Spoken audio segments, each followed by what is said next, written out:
Together, to order.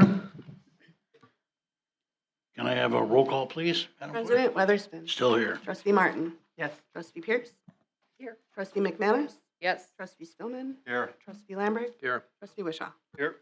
Approval of the minutes from the meeting of January 13th. Can I have a motion, please? Make a motion to approve the minutes from January 13th. I'll second. Any discussion on the motion? Seeing none, all in favor, say aye. Aye. All right, so public comment, 2-minute opportunity for citizens to voice their opinions to the committee of the whole. Committee of the whole cannot respond as it may conflict with open meeting requirements. Mr. Prescott, you are first. I didn't try my last name this time. Not even gonna try. It's one syllable.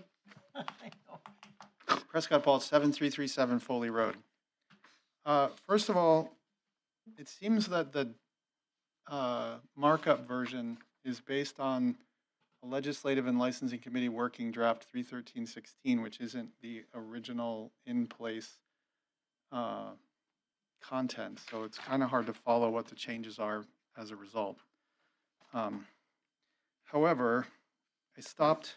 Excuse me, you're talking about Title 14, is that what you're talking? Yeah, I'm talking about Title 14, Okay, sorry. thank you. Yeah, and the markup seems to be on a version that doesn't match what's currently ordinance, or at least implies that from the title of the document. Anyway, I hit a roadblock reading this with the statement that was made that requirements like this, referring to the 1 home per 5 acres, do not align with the foundations and principles of creating a sense of community in the modern era. And I took great exception to that, and I think the residents of Caledonia take great exception to that. I think we find our 5-acre limit to be part of the fabric of this community. And it seems to me like it's the staff defining the vision for the village, not executing on the vision that the board should be dictating. And I think it's time for the board to take back that vision. It would be ideal for those of us in the audience if all 7 of you actively participated in the dialogue so that we know where you stand on this. This seems like a really big change to the village. And I think it's important that we don't just trust the staff, have a quick discussion, send it to the board and have a vote. We'd really like to hear some active, constructive dialogue about it so that we know where everybody stands. Thank you. Thank you. Jennifer Berg. Berg. Kathy, I'm not even gonna try. I can't even read your name on there, Kathy. Berg. Hi, Jennifer. Hi, How are you doing? good. Jennifer Berg, 6001 6 Mile Road. I'm really very concerned about the removing the conservation subdivision and rural character in our country lots area.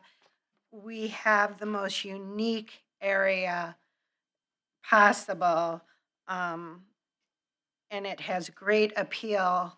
And we have people building large homes, large lots. It can be conservation easements. We have the Caledonia Conservancy land. We have hundreds and hundreds of acres that are never going to be subdivided and are held in large lots. And it just does not make any sense to me that the staff and people want to change the wording that eventually our lots aren't conducive. There are lots of great areas in Caledonia, east of Douglas, west of 38, that can be thought about building, but I do not understand why you want to keep changing our small area, which is called the C5 area. You've changed that over the years, but it's from 8 Mile to 4 Mile to Douglas to 38. It's not a huge area, and I just don't understand why you just cannot leave our area alone. And you're talking about having conservation subdivisions. Now, the homeowners, we want to have parks going through the subdivisions.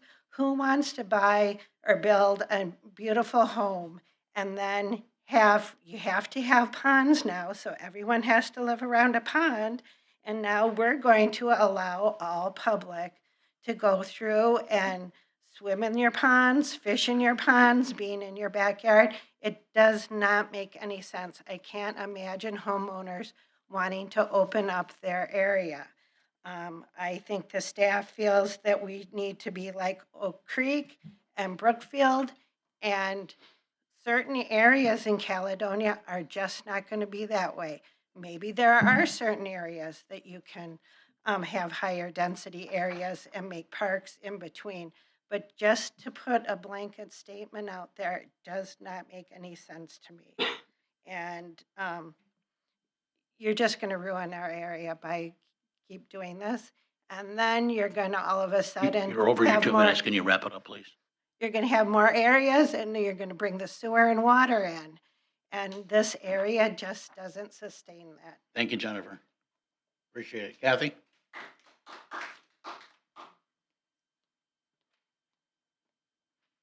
Hi, Good evening. my name is Kathy Berg Westberg. My address is 5840 Highway 38. And I'd like you to know that I agree with Jenny and Prescott, very much so. I wanted to tell you that this morning, driving down Highway 38 towards the roundabout on Northwestern there, I saw an eagle. It was beautiful, and that's why I live in Caledonia. I used to live in Oak Creek. I've never seen an eagle in Oak Creek. And then there's another reason I like living alongside Lake Michigan, because they can't build over there. And if you look on Google Earth, you'll see along the lake that Caledonia has so much green area. It is just beautiful. Also, my horse lived in Caledonia 13 years before I got here. I didn't think I'd ever be able to live in Caledonia. I always wanted to. And then the housing crash came, and we could afford a house with 8 acres. Altogether that was 29 years. So in Oak Creek, I did have horses from 9 years old till I was 18, but you don't do that anymore in Oak Creek. We live here for the rural area, and everybody wants to be here. And this is so special to be here. My neighbors, I have a lot of, our neighbors, what I don't understand is that a subdivision, you were saying that people have more community and it's a modern era, and I don't understand that, because I know my neighbors. We see our neighbors more because they're farther away. All my neighbors have 5 acres or more. And because of all of you and what this is on the agenda, Title 14, I'm going to get to know all my neighbors, and it'll be a lot of them. And I'll probably have bonfire parties, and they're just wonderful people. And that's one good thing about why I have to come here, is because of meeting all of you and all of our neighbors. They're so wonderful. So I'm going to get a lot of people to come. You're over the 2 minutes. I'm over the 2 minutes. Can do I have just anything- wrap it up? Okay, that's probably it. And I'll thank you for all that you do. Thank you. And that eagle likes to roost on my neighbor's barn, so we have to watch when the dog goes out. Oh, yeah. Yeah. Yeah. Does anybody else would like to? Going to put you back on the list. We'll just, All right. yeah. Hi, good evening. Good evening again. Paula Pintar, 7348 Botting Road. I'd like to echo some of the comments regarding this subdivision. I think we're taking a short-sighted, easy way out. The Village of Caledonia does not have to be the sole solution for housing for Racine County. And I think we went through this a couple of months ago about the rural nature and the aesthetic presence of the village and what that means to its citizens. And I also think there is a big deferral to our village employees to do the work, and the decision-making goes there. And so I really am uncomfortable with that as being a taxpayer or a citizen in this village. So I would really be very careful and consider the wording of this proposal, and that you take these comments seriously. Again, this is our village, and You are supposed to be working for the constituents of this community. Thank you. Thank you. Anybody else? Good evening.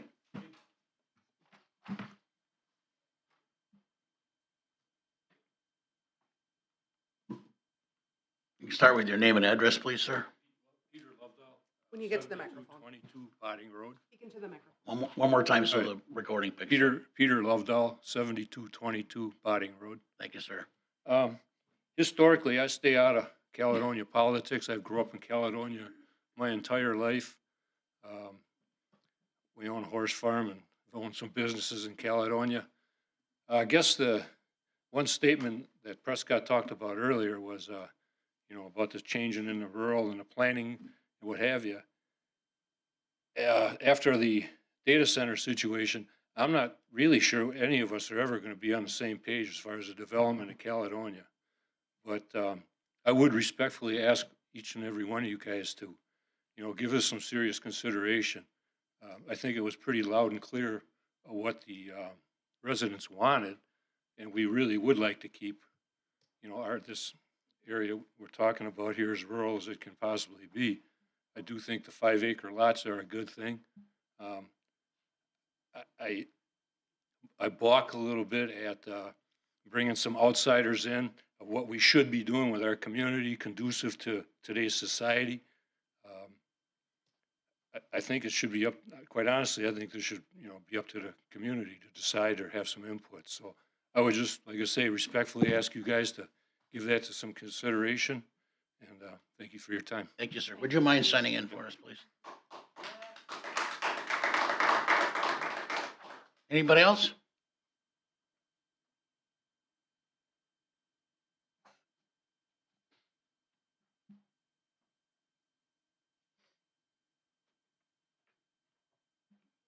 Thank you, sir. All right, with that, we'll end public comment and we'll go on to committee updates. Planning Commission. Nancy, do you have something?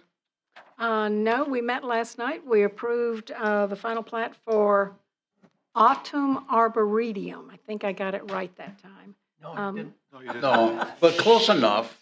Close enough. Well, could somebody go back to the developer and ask him to change the name and make it easily?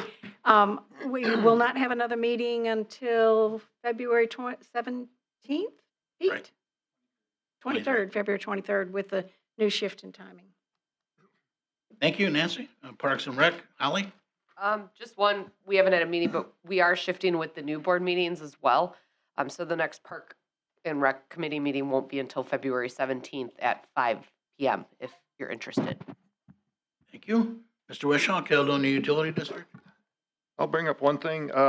The central lift station, or AKA attenuation basin that we've been talking about, the design for that is pretty much done. We're going to send it out to bid in the next month or so with the hopes of breaking ground yet this spring and approximately a 2-year completion timeframe.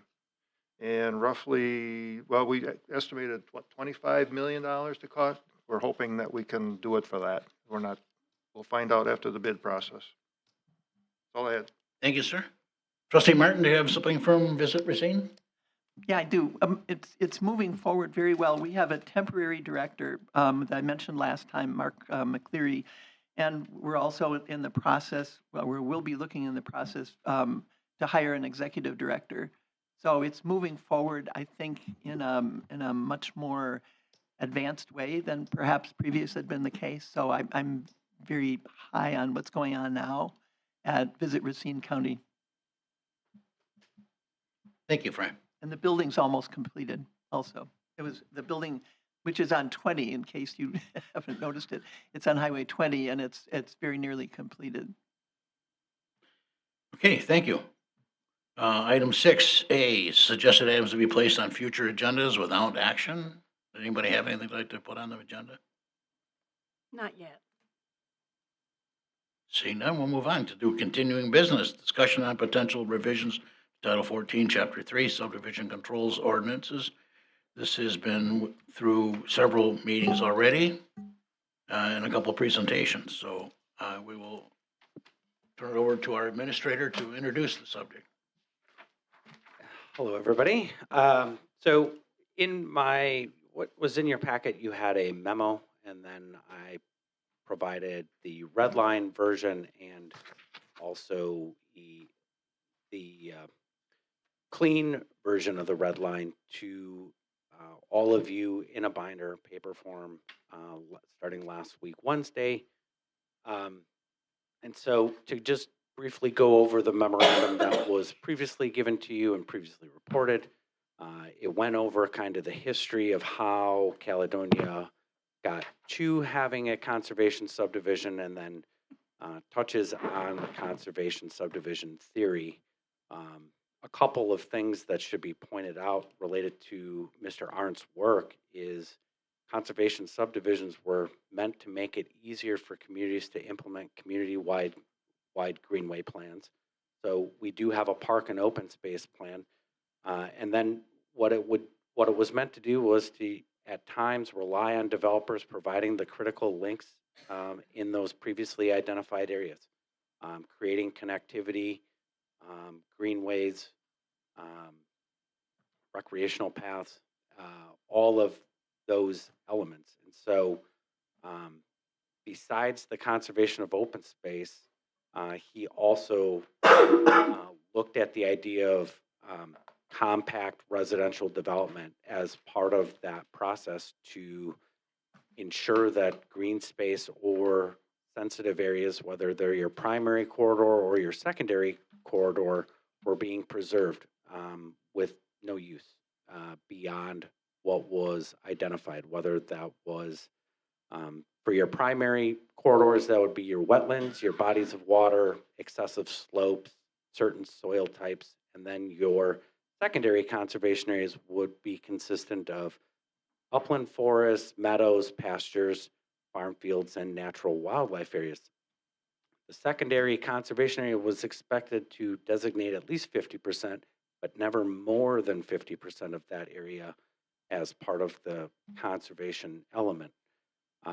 He had 13 criteria that one should be looking at as they're creating a model ordinance. And lastly, the article describes the ownership mechanisms that can be utilized, whether it's an individual landowner, a homeowners association, land trust, or the municipality. All of those were acceptable forms of creating ownership for some of these greenways and conservation areas. I went through a couple articles related to the progression of conservation. Those articles highlight how there are two types of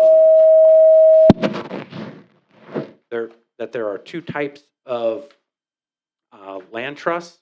There's community land trusts, and then there's conservation land trusts.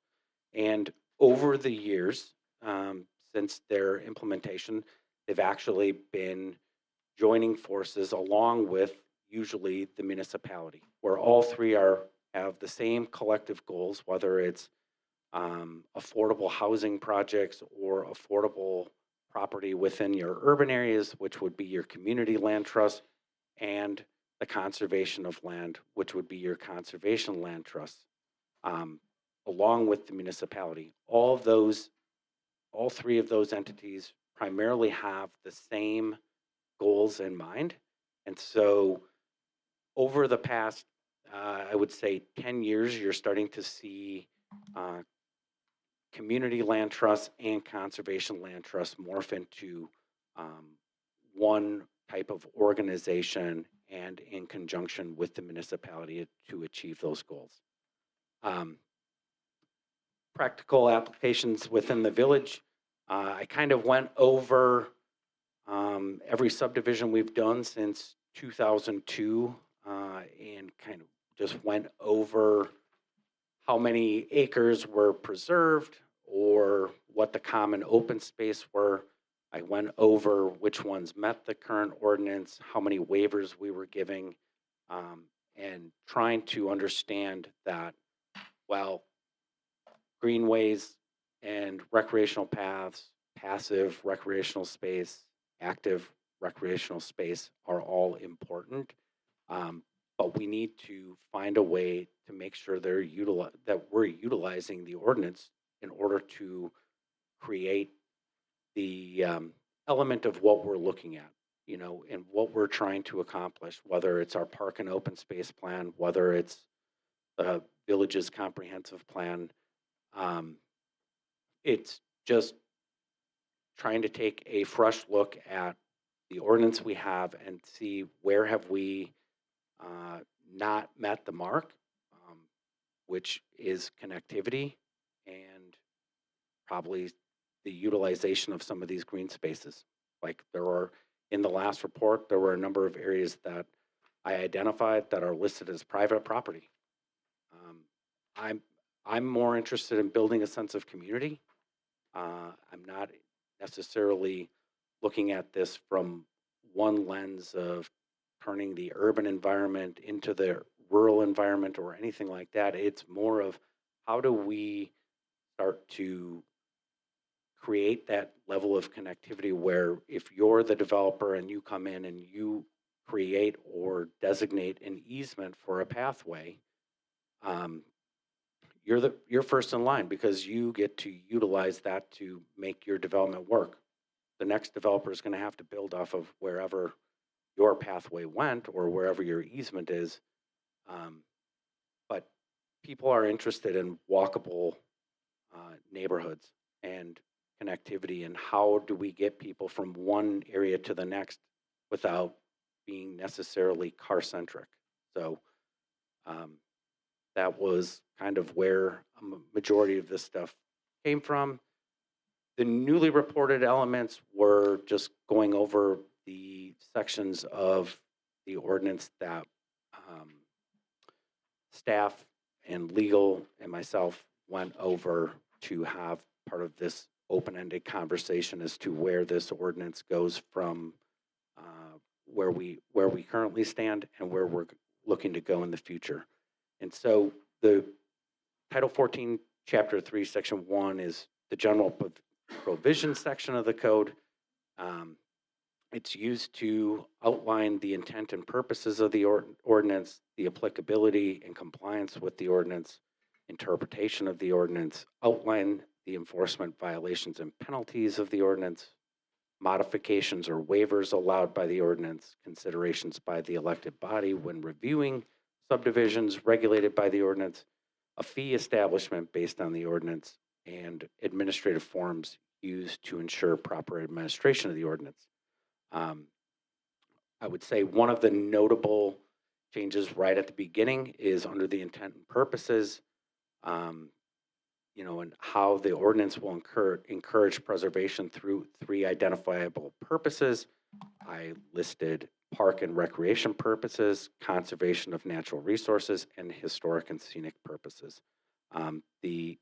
It's also identified in the ordinance achieving these purposes through 13 objectives, similar to those 13 principles outlined by Mr. Arndt with the conservation and design evaluation criteria.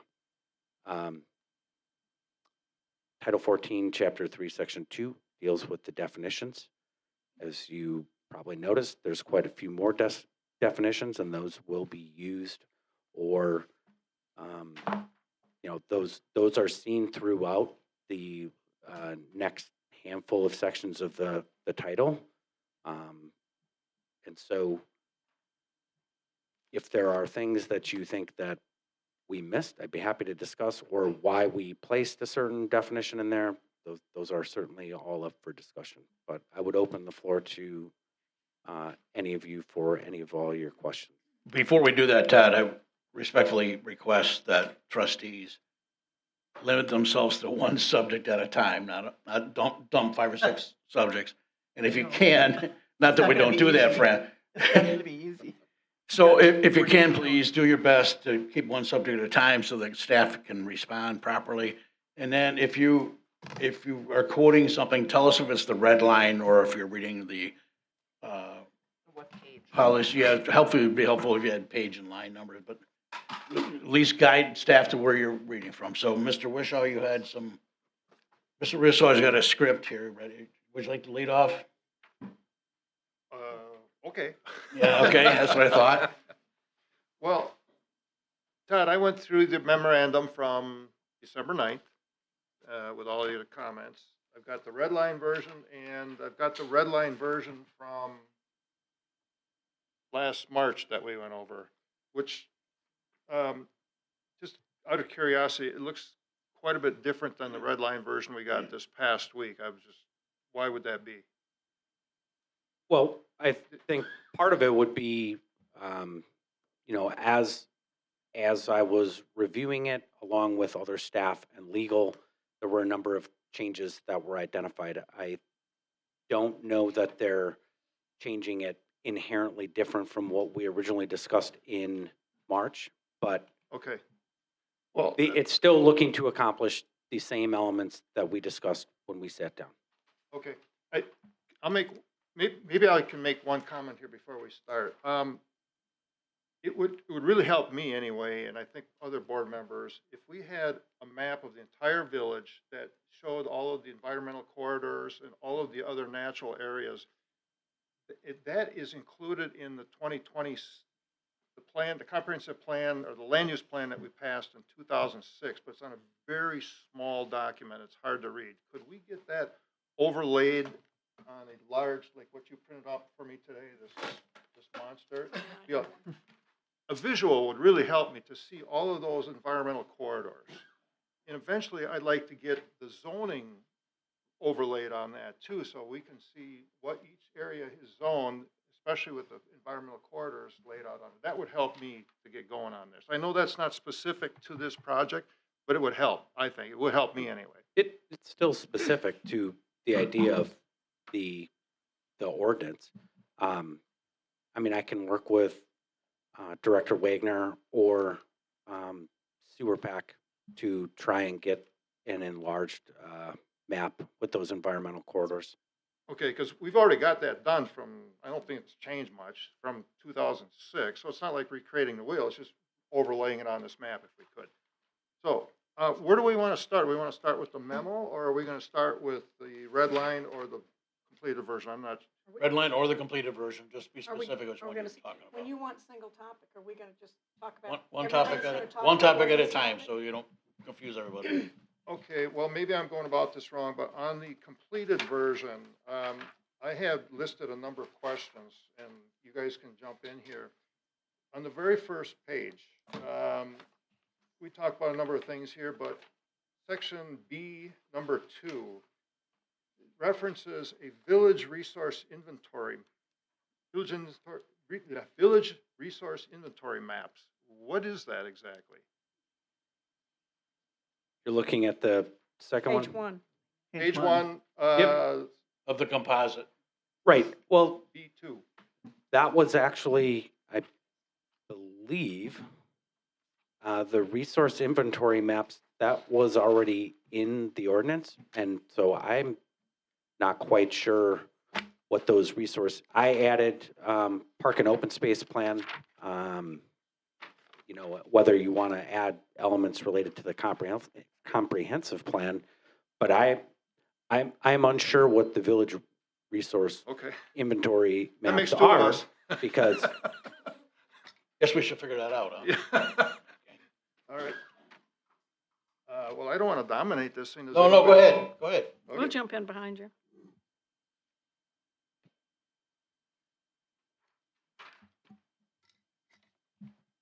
Next page, page 2, number 9. Number 8, back up. It says to preserve scenic views by minimizing visibility of new development from existing roads. And here's where I have a question. With use of arterial and thoroughfare landscape standards in subdivisions. And then the next one's, number 9 says providing landscape buffering. So could we expound on it? I don't really know what specifically, how do we define that? sure. I mean, you can find some communities that do have landscape design standards for arterials and thoroughfares. Obviously, your official village map has those types of roads, whether they're arterials or thoroughfares identified on them. They are listed on your official map. So what you would be looking to do is that when development occurs on any one of those roads, you would be looking to implement what would be your landscape and design standards on those. And so if the idea is to preserve specific scenic views related to travel, while it's a thoroughfare and a road that is used to carry a larger number of pedestrian traffic or car-centric traffic, beyond that, you'd be looking to landscape those and design those that maintain a scenic viewpoint for those, but you're not actually seeing the residential development behind. Okay, well, I guess that leads up to my next question, number 13, because we also referred here to establishing effective buffers around working farms and along boundaries of existing protected lands such as wetlands, environmental corridors. That's why I wanted that map, because I want to understand, number one, what's an effective buffer? What's meant by that? And how big is that buffer? Well, I mean, I guess that would be left to interpretation and something that we would maybe want to define what that buffer is. What is the buffer related to, each site is going to be different and unique within its own right. You could, as kind of like along the lines of what Mr. Arndt was looking at, if there was wooded land within the property that was looking to be developed as part of the subdivision, right? The idea is that you're not cutting those trees down. So if that's the buffer, maybe that, but it's going to be unique. It will be hard to come up with a concrete idea of what that buffer is, but the idea of having a buffer is how you protect, well, A, that neighborhood, and B, the viewpoints. I understand that part, but what I don't understand is how would we assure the people that live in these areas what an effective buffer is? They may have a totally different viewpoint than what you have or what I have. And how do we define that, I guess? That I don't know. This one was already in the ordinance when I started redrafting it. I mean, Ryan's got it. I can at least add on to just the wetland aspect of it. For example, on the most recent subdivisions that are just going through the platting process, like Thomas Farms and Audubon Arboretum, they have, the DNR designates a wetland buffer for any development or pervious or impervious surface to those types of wetlands. So for example, there may be a 50-foot buffer zone platted on that during that design phase and during the during each different design standard that we go through, whether that's a 10-foot buffer, 50-foot. So wetlands do have that, and that's usually coordinated with the DNR. And it's not necessarily known in extreme detail at the very early concept stage, but is thoroughly vetted out during that design stage. Okay.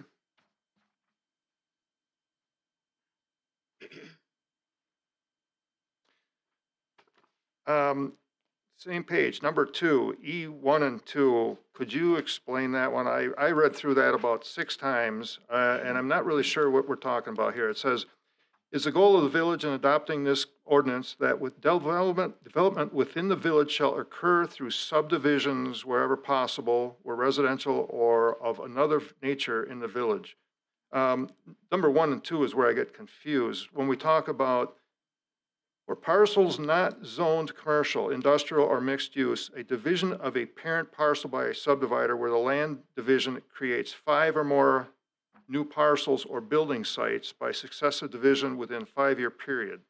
And on the next page, we talk about that as being a major subdivision. So I guess my question is, theoretically, let's say I have a 30-acre parcel, and I divide it up, I do a CSM, and I divide it up 4 times over a course of several years. And I don't divide it up till the 5th time after 5 years. So does that make it a minor parcel then? Or, excuse me, a minor subdivision, not a major? Yeah, Lee, I think I can address your question. If you recall, there was a statutory change probably 10 years ago that informed for a change that you made to your certified survey map, your minor land division code. So the statute changed Whereas the rule was always you can do essentially up to 4 land divisions, and then it, as a certified survey map, minor land division before you had to do a plat. That rule changed by statute, and then you updated your certified survey map code, chapter 1 of Title 14, to match, essentially to provide more flexibility for minor land divisions. So what you did, comporting with statute, was that you allowed land divisions for industrial, commercial, or mixed use to actually create up to 10 new parcels via certified survey map. But you kept residential at the lower number because you wanted to have more platting control over those. So your certified survey map code allows for up to 4 land divisions, for minor land divisions for residential, but for other things, commercial, industrial, mixed use, they can do up to 10. So we had to make a change to this code from an applicability standpoint to say, for those that you allow more divisions by certified survey map, that's okay, and it's handled this way. But for residential, you can only do up to 4 via certified survey map, and any more you have to do a plat. So we're trying to account for this applicability section. We do have a later definition that is easier to use throughout, but this is, what does this ordinance apply to? Okay, then, let me ask a dumb question. Once it's platted, is that considered a major subdivision? Yes, yes. So Okay. plat is a major subdivision. Okay, even if I do it in more than 5 years? Well, Because this says, if it's within a 5-year period. if you are exceeding those amounts, you get pushed into the platting section. So it's up to the village to enforce that. So it's a control. It's saying, if you want to come forward and do, for example, 2 residential divisions, you could do that via certified survey map, and you do that in year 1. And 3 years later, you come back and you do 2 more. And then a year later, you want to come back and do another one, you're going to get pushed into the platting for residential. Okay, what happens if I do it in year 6, not year 5? Then you're okay via the certified survey Okay, map. that was my question. Yep. Okay. And I'll double check this language, because if it's giving you pause, I'll reread it to make sure that it's applying. But we're trying to account for your different rule in your certified survey map ordinance. Okay. Well, others here must have questions on this. We're not just bypassing all this, are we? Put it on the table. Are you done? Well, I've got more, but Why don't you what finish yours what up? happens if people have questions on stuff I've already covered, want to go back to it? Well, Oh, all right. I keep Okay. going. Okay. So page 3, number 2, all residential development classified as major subdivisions are encouraged to preserve common open space, but are required to dedicate public open space. What does that mean? Dedicated to public open space, private property dedicated to public? Just clarify that for me. So what you have in the definitions is a definition for your common open space, which can, cover a number of different things. But then you have your dedicated green space or open space for the community. Ultimately, doing exactly what I was talking about and trying to create that connectivity. Now, how you want to do that is going to be, again, it's going to be up to the developer and how the site lays out, but it is meant to create public open spaces throughout, like the village, as development were to occur. Okay. That answers that one. Page 5, letter K, number 1B, or excuse me, 1A. There's one part here that I'll read it. Where, in the judgment of the village board, it would be inappropriate to apply literally the provisions of this title because an exceptional circumstance exists. Is it possible to define exceptional circumstance? It is at the bottom of that page. There is 2 definition, A, exceptional circumstance, and then it is identified and listed as to how that would be defined. And, Yeah. you know, one of the things that Attorney Ekus and myself have talked about is the elimination of waivers. You would be able to do modifications, but not waivers. So looking at how that becomes applicable and in the next handful of sections will determine where the ordinance really goes. But really, truly looking at eliminating the waiver aspect and modifications would be what does that open space, the public open space or public green space, along with your common open space, what does that look like? And does it meet the threshold of what we have identified as appropriate dedication back to the village, or, you know, however it is that whatever one of the four mechanisms of ownership, but still have kind of that public element to it.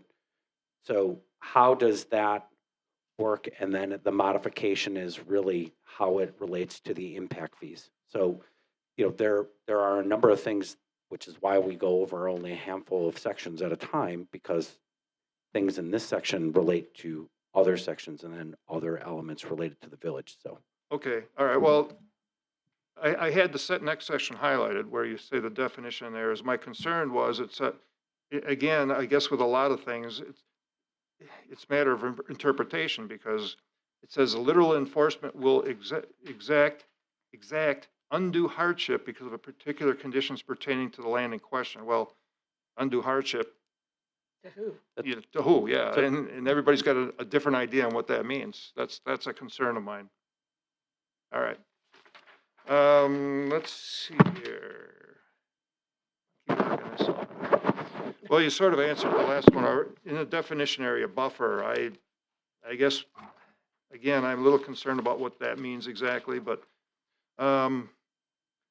page 8, let's go to common open space. Once again, let's see where, I'm trying to remember what this one is. Oh, I think you've answered this already. Where it says portions of common open space may be dedicated to the village. Dedicated to the village by the property owner, the developer? by the developer. By the developer. Right. And what that would look like would be, you know, again, it changes from development to development. It could be a pocket park. It could be a neighborhood park. Okay. It could be a recreational path. How they want to accomplish that is really up to the developer. I mean, it's not staff's job to design the project site for the developer, so they would find the best alternative that works for kind of the layout when they meet all of the criteria for the ordinance. Okay. I didn't have any more questions on that for now. I'll just make one more statement here, though. I happen to agree with what Prescott said regarding one comment here. In the memo, page 4, practical application in the village, where you say something along the lines of, since the passing of the ordinance, several things have changed, state influences, planning practices, et cetera, and should be considered as the village looks to establish itself within Racine County and the Milwaukee metropolitan region. Establish ourselves? I took offense to that myself. To me, that insinuates that, you know, those of us that like to live in quiet, somewhat rural areas are a bunch of hicks, cavemen. I don't know.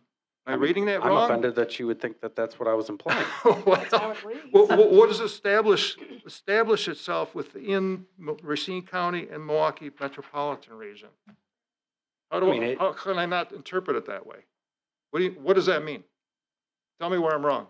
Well, I mean, it certainly doesn't mean that anything related to the population base of the community, but establishing itself, I mean, we're all establishing ourselves as communities as we're always ever growing. I mean, we don't sit in the same status quo forever. I mean, we just got done talking about development projects along in our TID 6.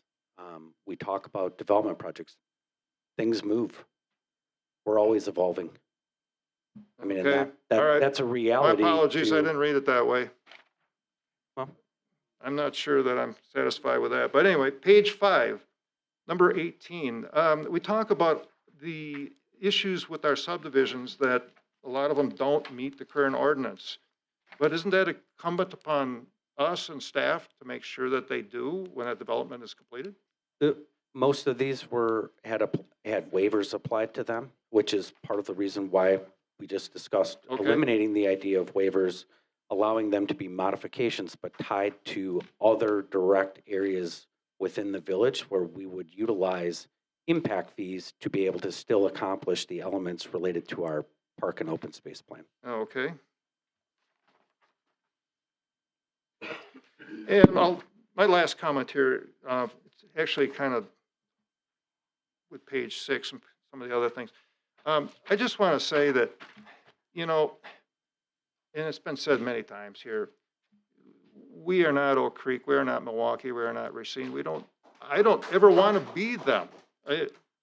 There's a high quality of living here in a quiet area. Some of us really like that. Some of us like the city. Some of us want to be near museums. Some of us don't want to be. So whatever we do here, my goal is to maintain the so-called rural feeling of this part of the parts of Caledonia that are that way now. Obviously, we're going to have some development, but no way will I allow us to lose that look and feel that we have now. I have people come down from Milwaukee, they're just amazed at how great this area is. And I'm not going to allow us to be the highly developed areas. Their tax bases, their tax rates are higher than ours. Is there something within what we reviewed that gives you the indication that that is the case? That would be coming? Okay, I just want to be sure that you understand my. We've had conversations about this, Yep, Trustee Wishaw. yep. I just want to make sure that we all understand where I'm coming from on this, because if people need to live in a city, don't tell us we're going to develop this into a city. Go live in a city. There's plenty of them around. There's plenty of options around. All right. All right. Thank you, Lee. As long as we're on that end of the table, Nancy? Yeah, to a certain extent, excuse me, to a certain extent, I'm going to rip the Band-Aid off. These documents that were provided to us, the red line and the comprehensive, are not the documents that actually exist. Now, Todd was kind enough last year, he and I sat down and spent 2 days, and we went through the existing ordinance line by line and looked at it. What is in this book that is handed out to us is not this language at all. What we have in front of us is a red line of a draft, a total redraft of the ordinance, and then a clean copy of it. I find that really upsetting, because that's staff, is all I can say, taking on changing this entire community. And I agree, the vision belongs on this board. I've asked before that we have vision discussions as a board. What does this board think? What does this board want? That has not happened. That's our responsibility to everybody who votes in this village. We have a fiduciary responsibility as well to see that this village can sustain itself. But right now, when I'm not done, I'll let you have time. Okay. When I look at the memo that was sent out, that is a lovely written memo, but all it does is lay out why we should just throw away everything that's ever existed. People are not complaining about living in ponds. People are not complaining and living in the other subdivisions. Most of the new homes we're seeing go up are single-family homes on large lots, high-value housing, not workforce housing, not apartments. When you look at that, you've got to look at that piece. You referenced Mr. Arndt. You know, he came a year ago and we shut him down and didn't even listen to everything he had to say. The fact that he wrote and started a good bit of the conservation subdivision movement, if you will, in Wisconsin is great. He still works for the state. We could ask him back and get further. But the fact that what we did back then didn't totally comport with what's in here is not a reason to throw the baby out with the bathwater. Are there changes in this original, as you and I went through, and I agreed with you, There are things that need to be updated and changed, but not thrown out. You talk about walkability of neighborhoods. Unless we're talking east of Douglas, there's no such thing going to happen. That's not part of rural character to have sidewalks wandering around. Now, you look at some of the neighborhoods that are conservation, that have the paths and things that people can walk on. Those are kept. They have to be kept mowed. There's all kinds of criteria. People can go out and walk on those. That's just as walkable as a hardscape is. So when you say you're trying to create community, and I'll have to agree with the lady out here who talked about what is community. We have community here. We are the last heavy green space on the shores of Lake Michigan between Milwaukee and Chicago. And what I'm reading in all of this is that this is a developer's dream. So we turn into Oak Creek. Right, I'm sorry, no public comment is allowed, including applause.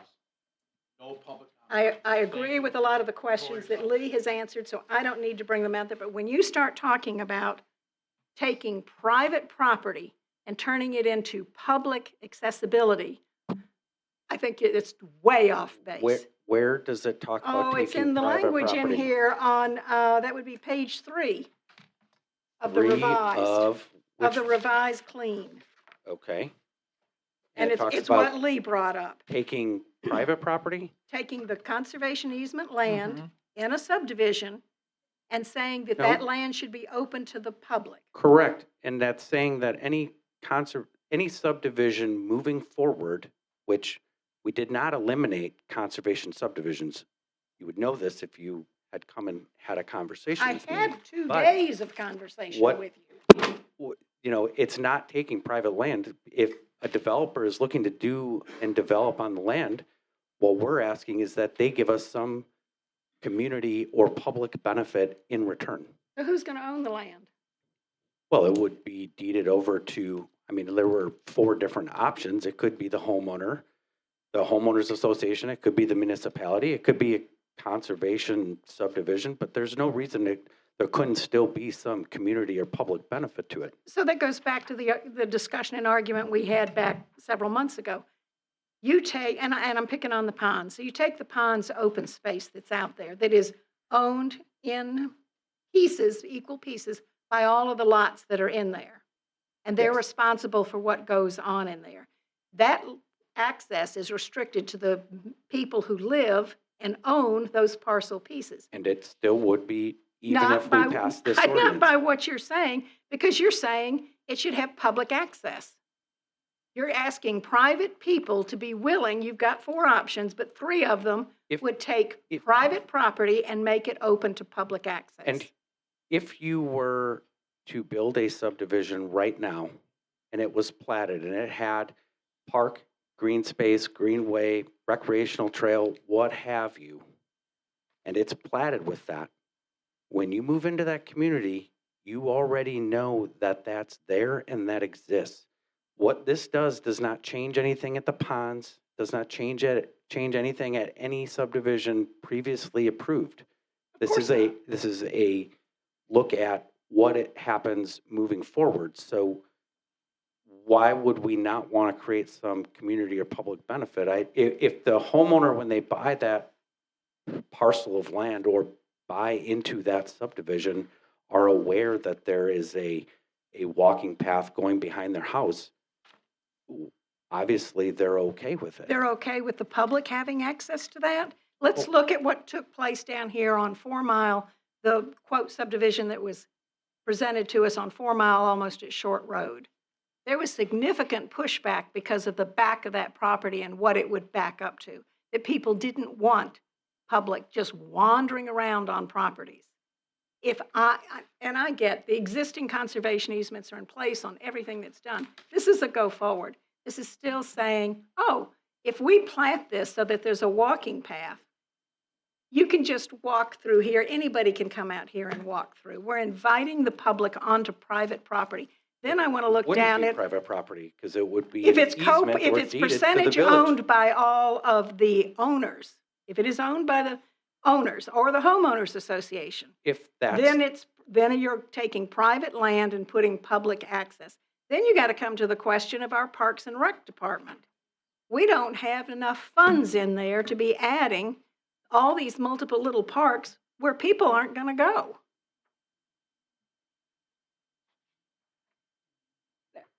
A couple of comments, at least from the legal perspective. So, Nancy, I did look at the ordinance from the standpoint of statutory. We're just reviewing the first two sections at this point, and obviously there's a lot. They don't match. There's a lot to cover yet. As I was sitting here, I did pull a clean version of the current draft, so accepted all those changes. And then I did run a compare to the current ordinance that's in effect. And it's picking, 125.18. I'm sorry, what? This is the 125.18 red line. Well, that was a start of work that had been done on the ordinance, a red line draft that lots of people have had their fingers in. I'm glancing over it and I'm not seeing any significant changes that aren't showing up in your current red line that's in your binders. So is there a particular section that you're concerned about? I think when you look at the general language across it, if you sit down and you take this document and you read it and you try and pick up either the red line or the clean version, they're completely different, organized language, state of documents. This throws out conservation, this throws out rural. This becomes an urban planning development. Okay, well, that is, you're correct in that there are proposed changes for your consideration that staff has put into the document to eliminate certain words and to change certain concepts. It doesn't change the underlying format. The actual format of the ordinance follows pretty well in terms of being able to see what the red line changes. I'll make sure that Rebecca gets this document and Todd gets the document, the compare that I just did, and I will have her send that out so you see that of those first two sections. I don't think there's a situation where staff is trying to, or myself is trying to pull the wool over your eyes. What we presented to you has been a working red line document that everybody's had their fingers in. So if there was something that got messed up, it certainly wasn't intentional. I'll make sure that you get the document that I have on my screen now that is that compare, and it's to your current version. It's the clean version of what you have to your current in effect version that's been on the books for quite some time. I'll make sure you have that. You'll see town to village changes because in your current version, those are in there. So you'll see those changes as well in here, even though that's not like that wasn't picked up in the red line because that was an editing thing that staff had done.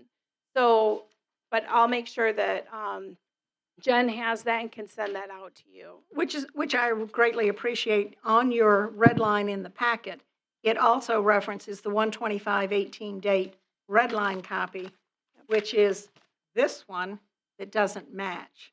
And there's a what lot of doesn't- my problems. The rural and conservation words are struck in the red line. In the new one, yes. Right. And the one that you put in the packet, they are And not. that's the proposed, that's what's being proposed by staff. The at this rewrite. time. But that's up to you to decide. Those are going to be the policy decisions that you need to make. Correct. But these are decisions without input from the board to lead them. We did not This- sit down and have any discussion This- about making okay, these well- kind of changes. And from my perspective, that's what these meetings are for, so you can give feedback to staff. Do you like that or do you not like that? And then we can take that feedback. I totally appreciate that.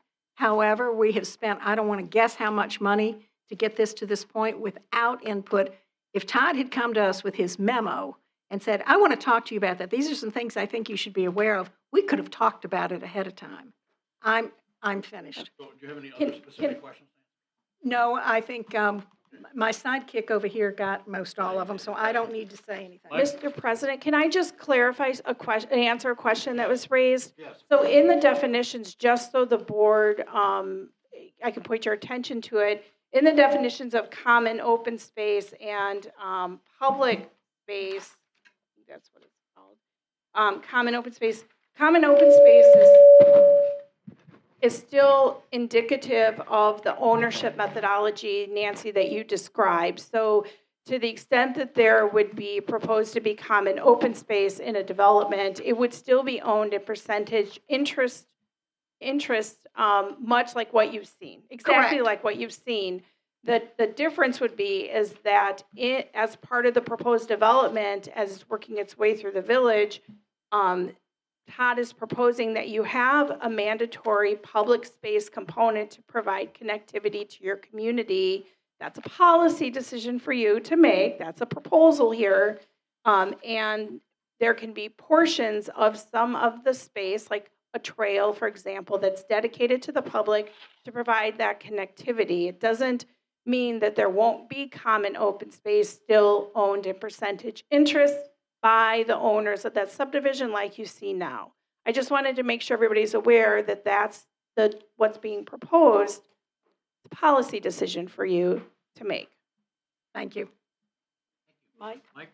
Well, one thing that, You gotta get to your mic. yeah. Mike. So the one thing that I noticed is we have like way too many waivers. And I think that's one thing. I saw a few things in here that kind of addresses that. I think it's going in a good direction. I also see that I would propose that we kind of clean some of this up and see some of these differentials, things that need to be cleaned up. And that way we can kind of see it in a better form. Well, that's the clean copy that's behind there. Yeah, I mean, behind here. But there was some on here that wasn't commensurating within here.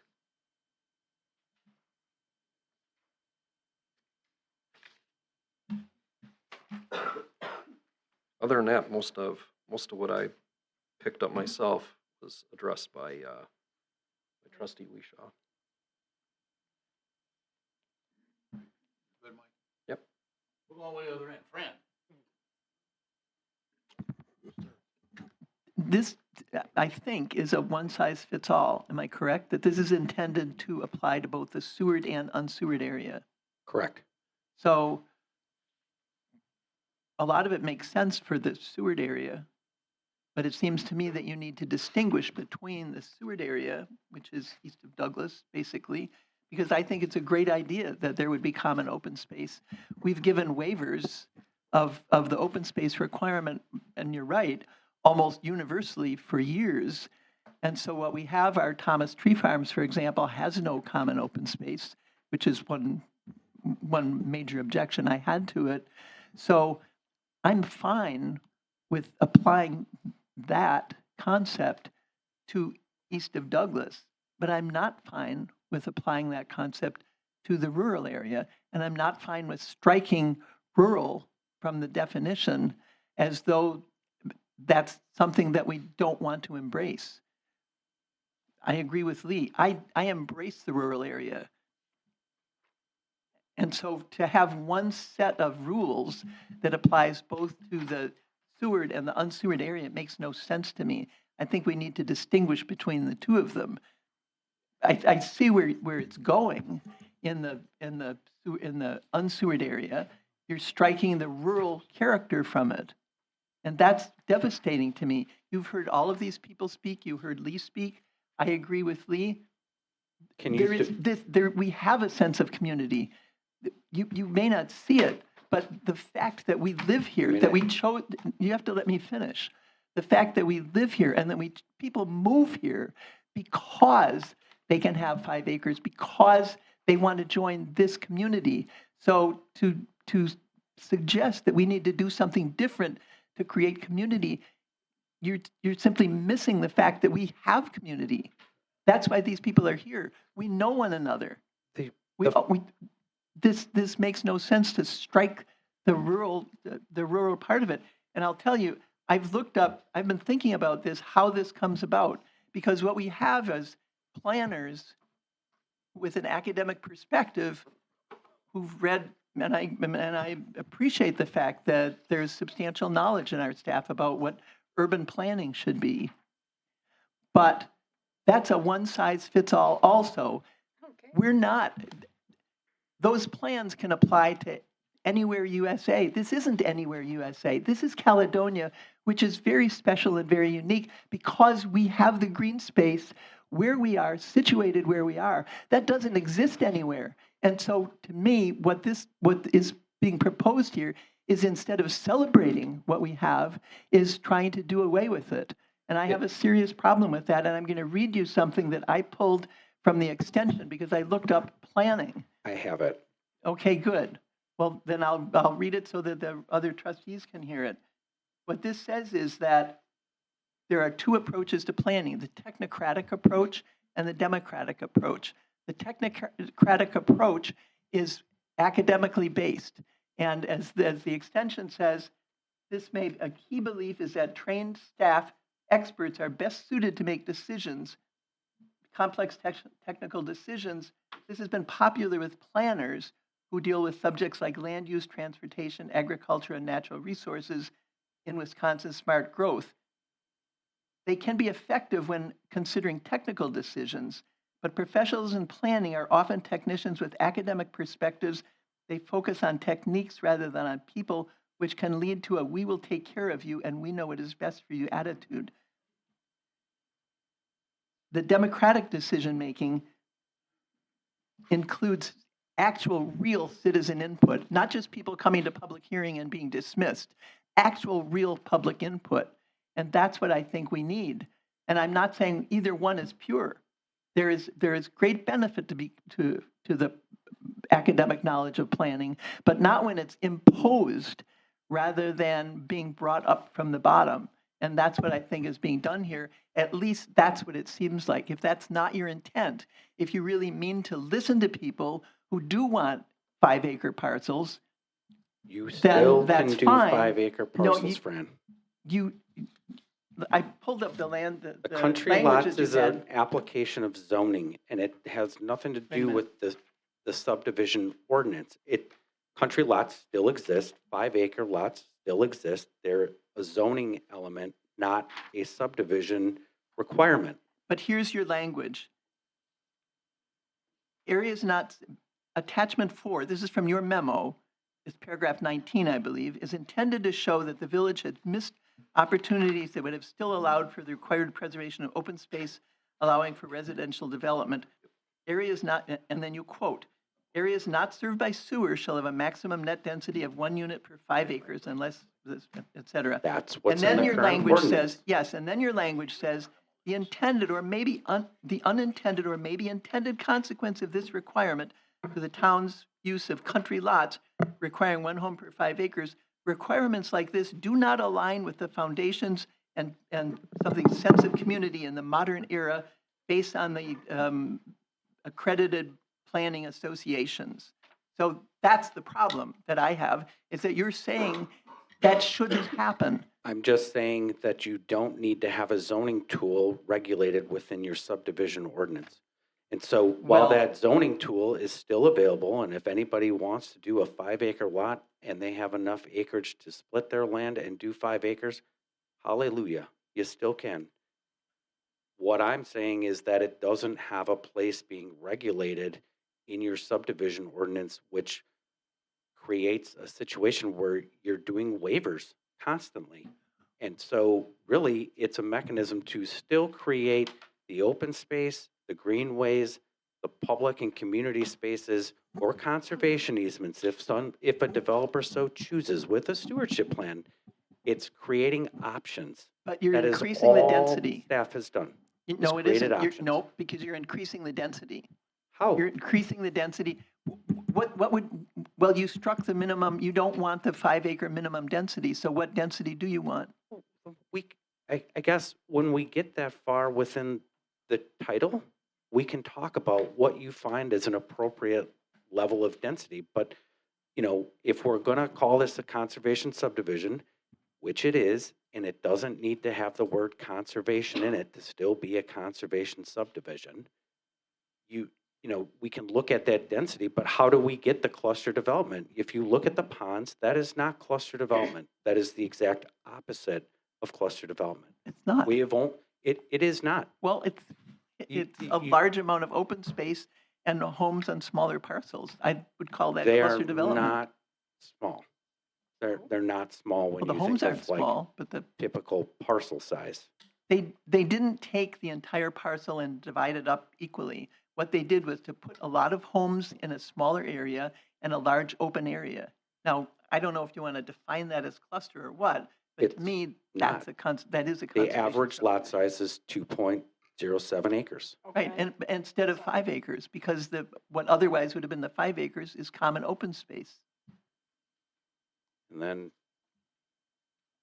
the second area is 2.12 acres.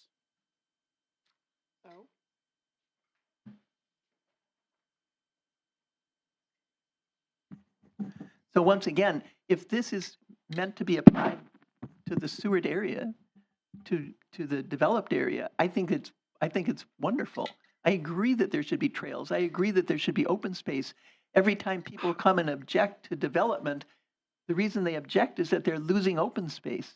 So how do we get the trails in any development that happens in the unsewered area? Which to date, I have not brought any project that comes to the unsewered area. So I guess You don't need the trails in if the you're unsewered looking area. 10 to 15 years in advance, Mhm. or 20 years, or 30 years, Right. and things start to develop, what challenges do you find when that development occurred and you had the opportunity to create the green space and the trail network from the beginning, and we chose today not to do that? How do you get those trails created? That's what irritates people. That's how people get upset when you come and say, I'm putting a trail in your backyard, and they get upset. When it's there from the onset, it's an understanding. That's a public trail. That's a public gate. That's a public space. Because you're presuming that this can't stay. I think this area is very, very unique. I mean, I moved here because it's unique. I would say And most of the people here and most of the people that live in the undeveloped and the unsewered area moved here because it's unique. I would say as the ordinance with potential revisions is right now, is still extremely unique. No, it's not. What other community regulates and demands and says, at the start of your building, you are going to give us X amount of land. When you can't meet that, that's X amount of land plus impact fees, and we're looking at connectivity. There's not a whole lot out there.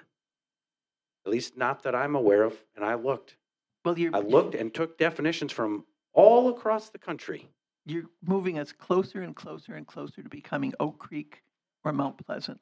This is all intended to promote additional development. And the other thing that makes no sense is that we're doing this at this point in time when we've got the whole land use thing coming up. So to me, the timing of this doesn't make any sense. The timing of our discussing what these ordinances should say is disconnected for some reason that makes no sense to me from the land use plan, the new land use plan that's supposed to be being developed. Right, but So why land is use, that? land use is, again, connected to zoning applications and elements of that, not development patterns, which would be related to the subdivision ordinance. Well, that is land use planning. Well, That's planning. It's a 2050 plan. It's planning. It's exactly what you're saying we should related do. to Planning for the future. 9 elements, one specific being a future land use map. Like, again, that's looking into the future. Now, this is a ordinance related to subdivision design and controls and how you make them applicable when developers come.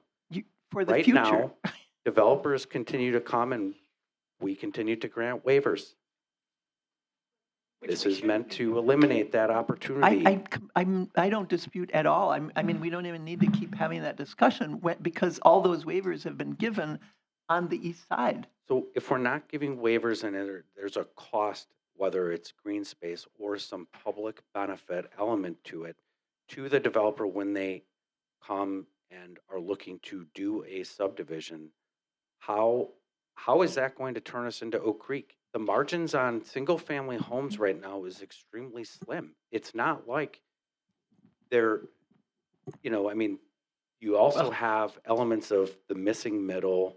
You have a number of applications to planning that is going to say, if development was going to occur, why do we need them to be 5 acres? I guess my question to you would be, what's the Because it significant, preserves the open space and the what's- character of this area. what's the significance why. to a 5 acres lot? Well, it would be better if it were 8 acres, but it's 5 acres. It's large enough to have a horse. It's large enough for people to have their own property and their own gardens and their own space. And that's why people keep buying these parcels. The part that you're ignoring is that parcels, they're being divided into I don't 20-acre have- parcels, 40-acre, are being divided up as we speak. There are 2 new homes on 5 Mile Road. On H, there are 3 new ones that are being built. People are looking for that. I don't have a 5 acre lot and I have a garden on my lot. Oh, Well, great. that's You have a okay. balcony We all can garden. have our own choices. My point Have a is that balcony garden. we need to recognize what people want, what the people who live here want, not what somebody who wrote a book about it or wrote a text about it wants. Because if that were the case, every community would look like every other community. And I don't want Caledonia to look like every other community. I don't want it to be a planner's dreamscape. I want it to be Caledonia, the unique Caledonia that it is.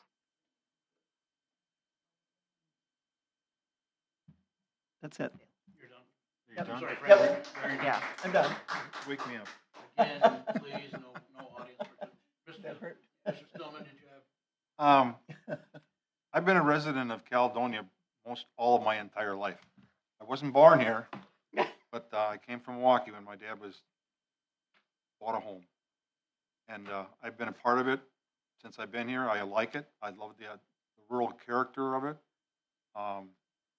Everybody talks about 5 acre parcels. I would have loved to have one. I built 3 homes here, but never had a 5 acre parcel because I couldn't afford to buy one. Okay. Am I on? Okay. Okay. That's rough. That's fine. But I really do like the rural character, but we did always kind of wanted to say Douglas Avenue was the marking line to the east, and that's where all development would be. That's where basically everything is. Fortunately for myself, they ran some sewer lines and water lines out towards 4 Mile Road, and I was able to get a piece of property out there. I think this is a good start on a plan.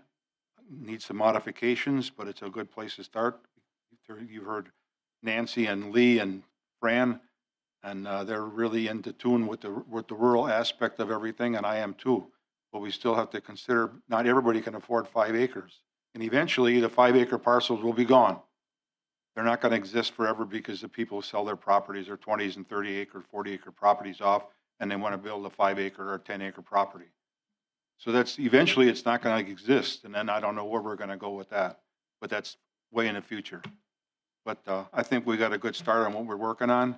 Just takes a little more effort, and that's all I got for today.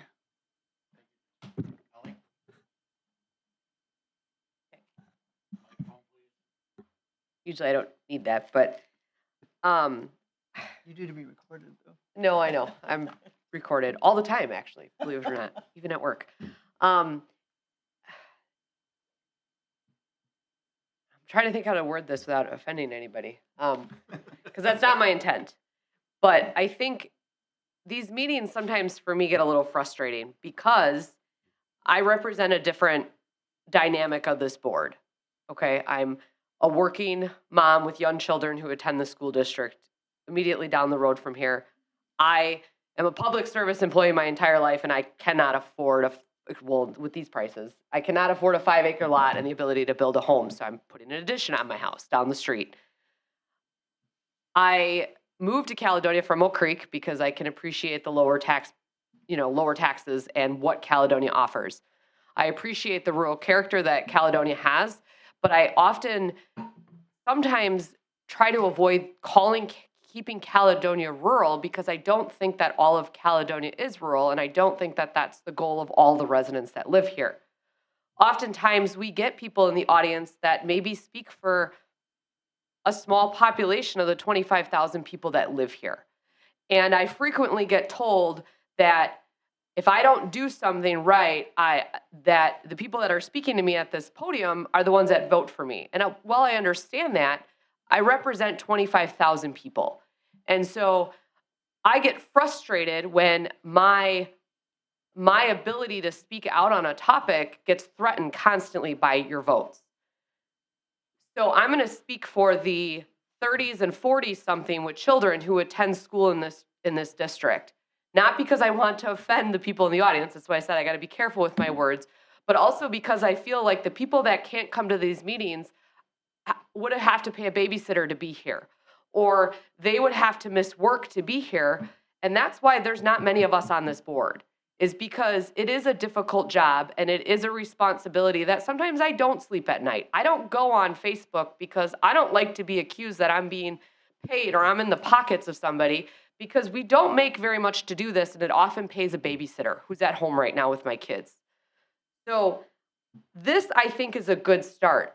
I appreciate what goes on west of Douglas very much, and I do love driving through Caledonia. I say I love driving through the country to get to my house on the east side. And I do agree with Fran that maybe somehow we can delineate between areas in Caledonia that we would like to keep rural, if we define rural, but then some areas that we're willing to let be developed for, I'm not really a millennial, I'm in that weird space, but people that have worked and saved that would like to buy maybe 2 or 3 acres and build a home on and be in a neighborhood where other people have 2 or 3 acres, and we have a nice trail that goes around to the back and connects. I think there's lots of rural character in Caledonia that we can maybe define and keep horseland in God's country, essentially, right?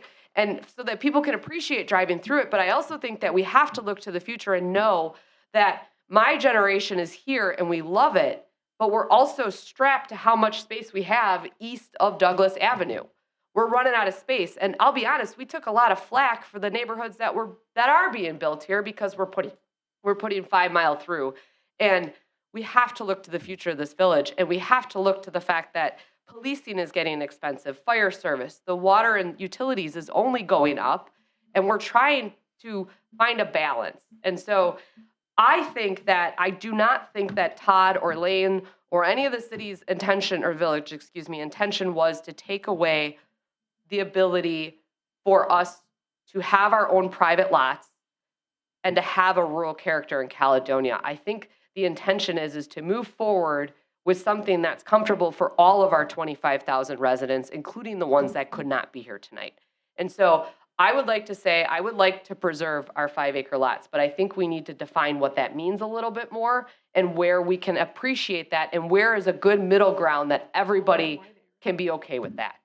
And so I appreciate this. I think we do have work to do. But that's where I stand, is I think we got to also look further down and set some standards so that we aren't doing waivers all the time. And so that's where I'm at. If I offended you, I'm sorry. That wasn't my goal, but there. I don't think you offended anybody. I'm done. My suggestion really is that we divide the regulations between the Seward and the unsewered area. Right. To me, that would eliminate a lot of this problem. I'm sorry, you already had your chance. But I'm going to say the same thing. I was going to say the same thing. I moved here in 77 from New York. The people here are so nice. I don't care if they agree with you or not, they're still polite. They're nice about it. I love living here. I have 1 acre. It's a lot to mow. It's a pain in the ass. I think we need to stop talking about rural and urban, and we need to start talking about Seward and non-Seward and compare them that way. I have sewer. I live way out in Franksville. Fred Bruin's one of my neighbors. He has sewer too. I don't. We're out in the middle of nowhere. I'm in Franksville. I don't have sewer. Okay, so I mean, to say it's only east of Douglas Avenue is not correct. There's sewer runs out the other way too. So that's why I think we should, when we look at ordinances, and I think the rewrite so far is a good start. I just think we need to be more worried about not urban and rural, but Seward and non-Seward, and keep moving along that path. But other than that, I have no other comments. So thank you, everybody, for listening to us tonight. Can I make one more comment? Oh, boy. No, it'd be very brief. Yes. It's Lee, it's always. I was going down that same path with Seward versus unsewered. In fact, that's why I had Tony print this out today. It's a perfect visual for Seward versus unsewered. And to me, it makes the most sense to do what we're gonna do. The Green and Seward? Green is Seward. Yeah. Okay. It's a lot. Thank you, Tony. Elaine, did you have a closing comment, Elaine? Two comments. One is a historical comment, and this might be helpful to the board, at least I hope it is. When this ordinance was drafted back in 2002, you were still a town, you weren't a village, and your control over zoning was non-existent. And so how towns regulated lot sizes was to put requirements in their subdivision code. And then that's how you were able to essentially trump what the zoning code said when you had a new subdivision coming through. So you did that. You did that for many years, and then you did that in this ordinance. So the 5-acre requirements and the other kinds of lot size requirements that are in your subdivision code are still there as a carryover of that. Since that time, you do control your own zoning, and you do have a zoning code that controls lot sizes and densities. And Pete can speak very eloquently to it, but I think that was Todd's point, is that your ordinance still blends those concepts, and you don't have to do that anymore. It doesn't mean that you don't need to have, if you so chose as a policy, about some of the density pieces or the common open space pieces, and if you're going to make a policy decision that says we are going to differentiate, and whether you call it your Seward or your unsewered areas or your rural and your urban areas, however you decide to define that, you can talk about, what those open space ideas and concepts are for those areas. But I just wanted to let you know that that's why you had those density and those lot sizes in your subdivision code, and you don't need them there anymore because your zoning code will control. But what will control is how you move around those lots on the parcel that's being developed in relation to the other policy decisions you make about common open space or public open space. So that's my comment. So if the majority of this board would like to have a differentiation in this ordinance and applicability between Seward and unsewered, it would be helpful for you to tell staff now what your policy goals are so they can look critically at what's been presented and then look critically at the other proposed revisions. So if there is a policy directive that you want to make about that, now would be a helpful time to do that. I don't think we're in a position to make a policy recommendation because we're saying there's no vision from this board as to how we want to go. So if you're going to take out conservation, you're going to take out rural, you're going to turn around and say we need to have public access on private property unless the village owns the property, then those are significant changes. The changes in the lots, yes, I was a part of involved back then when the county did everything. I get and understand the changes. And as Todd told me back then, that was one of the reasons to have all the departments review things to make sure all of our lot lines and everything made sense. They do. But when we get a significant document change from what we actually have, and the only reason we have to do that is Todd's memo, which turns us into Oak Creek. There is no, what policy can we possibly put forward? There isn't one right now. Todd, can you resend that memo?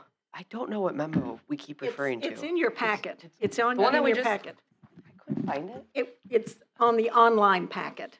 Oh, I am willing okay. to give a directive, though, From if the December board 9th. agrees, and that is that we direct staff to differentiate in its proposed ordinances between the Seward and the unsewered area. Is that feasible? Sure, because we already have it. In fact, we have 40% open space in the unsewered area is our requirement right now, and 60% in the Seward area. So we have that division already. I'm simply saying follow it. No, follow that division.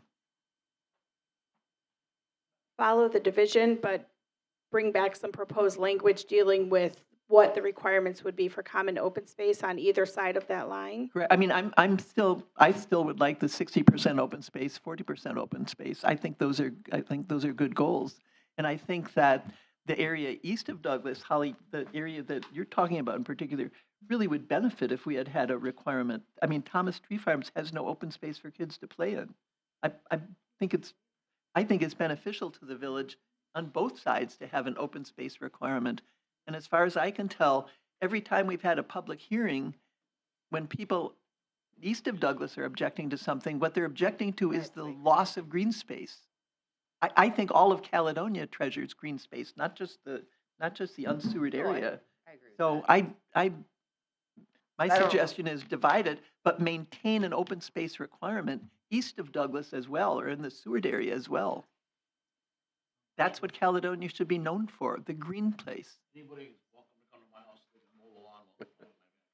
I'll send my horses over. And Fran's got a big mower. One thing I noticed is I do appreciate a lot of the words that had a lot of ambiguity was kind of eliminated or moved into something that's a little more with the definitions. So I think that's definitely a positive step, that a lot of definitions. But we're still not working from the actual document. Well, you have to take a first step to go somewhere. I'm not. Which should have been comparison off the original document. I'm not disagreeing with anybody here. I'm just saying it's good It to see that. helps to clear up, yes, Yeah. I agree. Yeah, it would help when you do this if you take the original document, because what we have look like about 4 iterations, take the original document and redline it. And don't do redlining and blue lining and it's just easier to follow. You don't like the Easter egg colors? You have, I really did not like them at all. In other words, yellow highlighting there beside. I mean, what you have is multiple people, multiple members and staff Yeah, it's different editing. tools doing like Microsoft the Word. edits based on their expertise, knowledge, or technical No, and I appreciate that, aspects. but then when you give it to us just redline. Don't give us everybody's, strikings and. Sure. And I would say from Easier staff's to follow. perspective, I think sometimes it would be a little easier too if we had a back and forth or a conversation leading up to the meeting. And we don't have to have all that right here on open session. They're enjoying it. Maybe. As I just did Or not. for everybody's information, again, I did the compare as I was sitting here, and I'll get that to the clerk, and she'll send it out, and we'll eyeball it. And if there was a drop, it was not intentional, it was inadvertent, but just eyeballing it, I don't see any substantive changes that I just quickly on the screen that are different from what's in your packet. So, Mr. President, just to clarify, we've directed staff to delineate between sewer and unsewered, and then Back rural negotiate the terms within there. And bring back rural and conservation. That's what, I'm putting. We have Seward rural. Okay. I mean, when you take out 2 key words. To be clear to staff, it would be helpful if the board would pass a motion on the policy directive. I'll make a motion to Okay. have staff delineate the newest red line to sewer and unsewered for us to move forward on what we would like to see. The word rural can All in favor? be a little wishy-washy. All in favor? Sewer and unsewered is more Aye. definitive. Aye. That's where the typist. Oh. All in favor? Aye. Aye. Opposed? Aye. But I wonder if we need a modification so that we're. You're voting against? What?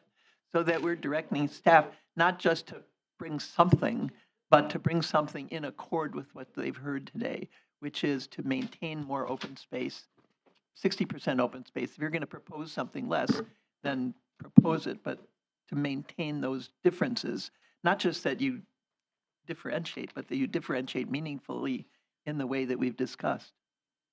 Maintaining the open space requirements. Fran, if you feel like you want to make that motion to give staff I that do. directive, that would be helpful. All right, that's a motion. I would leave that to be clarified as to what the exact. Yes. We just moved to direct staff to differentiate, to bring us a proposed language differentiating between the sewered and the unsewered areas. What I'm saying is I would, The new motion. So this is a New second motion. So what is the motion you're making? that's what I'm about to make. So the motion I'm making is to include direction to staff to maintain the differences between those two areas in terms of open space in particular and lot size.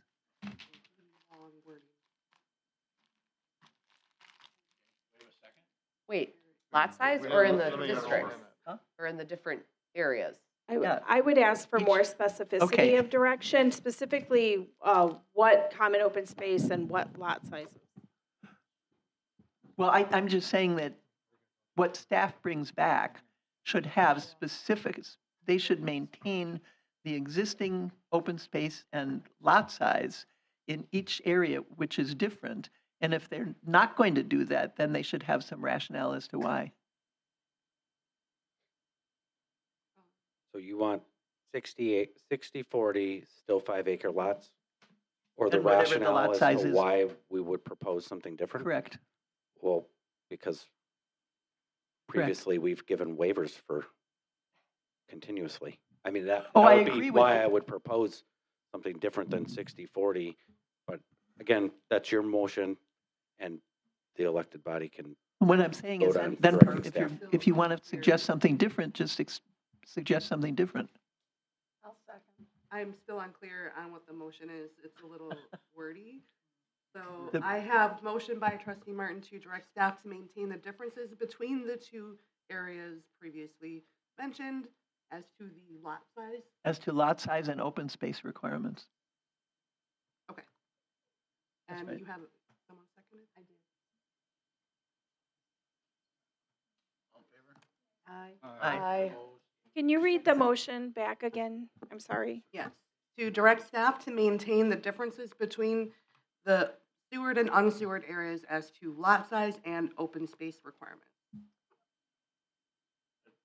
Okay, just to clarify, I heard a second part to that motion. It would be to maintain the existing open space and lot size within each sewered and unsewered, and to maintain as is at the 60-40% and the 5-acre As a starting lot point. size.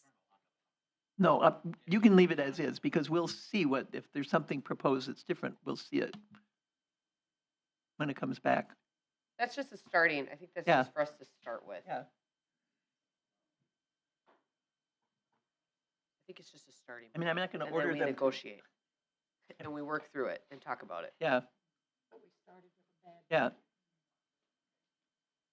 No, because I don't. yeah, I'm agree not with 40% suggesting to lock them in. this Okay, so they're gonna, No, we're I just. think doing my this as a motion stands starting. as I said, as Jen read it.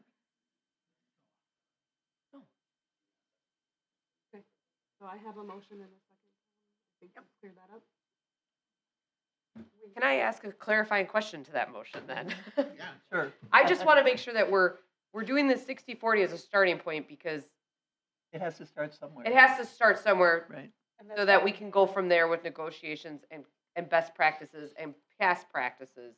and that's already in the ordinance. So when we get to chapter 5, that's where that portion, So or chapter 4. Chapter But it's 4 not is different. where, Okay, is but where the 60/40 is identified, and we haven't even gotten that far.